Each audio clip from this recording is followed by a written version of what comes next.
10:30 হবে। আমরা ওই আপনার চার দোকানে চা খাইতেছি। আর যে ভদ্রলোকটা আপনার ওই যে আপনার সিভিলে যে ছিল ওনাকে দেখে প্রথম র্যাব মনে হয় নাই। উনি দিয়ে চা খাইছে আপনার ওই জায়গায় বসে আবার আমরাও চা খাইছি। আমরা চা খাওয়ার পরে দিয়ে উনি দিয়ে আপনার মোবাইল টিপাচ্ছে ওই জায়গায় বসে বসে। পরে আমরা চলে গেছি আমাদের কাজে। আধা ঘন্টা পরে 11টা না যায় 11:30 দিয়ে আপনাদের টাইম হবে।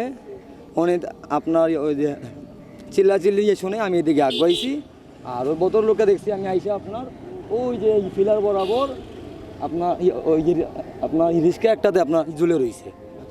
মানে থনাকে আপনার কেউ মানে ডরাইয়া সন না কেউ রক্তাক্ত অবস্থায় উনি হনাকে ওই জায়গা থেকে ধরে আমি আপনার ওই গেট পর্যন্ত আনছি।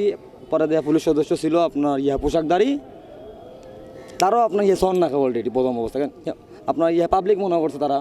পরে দেয়া জাস্ট আপনার দেয়া পকেটে আইডি কার্ড ওনার ওপরে আপনার র্যাপের আইডি কার্ড দেখছি আমরা র্যাপ পরিচয়। উনি বলছে আমরা আমি আপনার র্যাপ পরিচয় তার দিছে আইডি কার্ডে। ও পরে দেয়া পুলিশকে বললাম ভাই উনি তো আপনার র্যাপ সদস্য। ওই পরে আপনার সবাই মিলে আমরা হাতাহাতি করে আপনার গাড়ির তুলে এমন কোমরে আপনার গামছা বাঁধছে একটা ওনার গামছা বেঁধে আপনার গাড়ি তুলে আমরা দিয়ে দিচ্ছি। আমরা পরে শুনছি আপনার আপনি যে তাকে দিয়ে ফার মারছে তাকে দিয়ে ধরা হয়েছে। আমি সকাল 10টার সময় এখানে আসছিলাম, আসার পরে এখানে চা খাওয়াতে বসছি।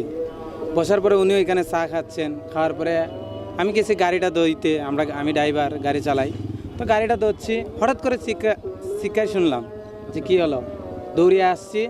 আসার পরে দেখতেছি ওইখানে একজন লোক অসুস্থ হয়ে পড়ে রয়েছে, যে অসুস্থ ছিল।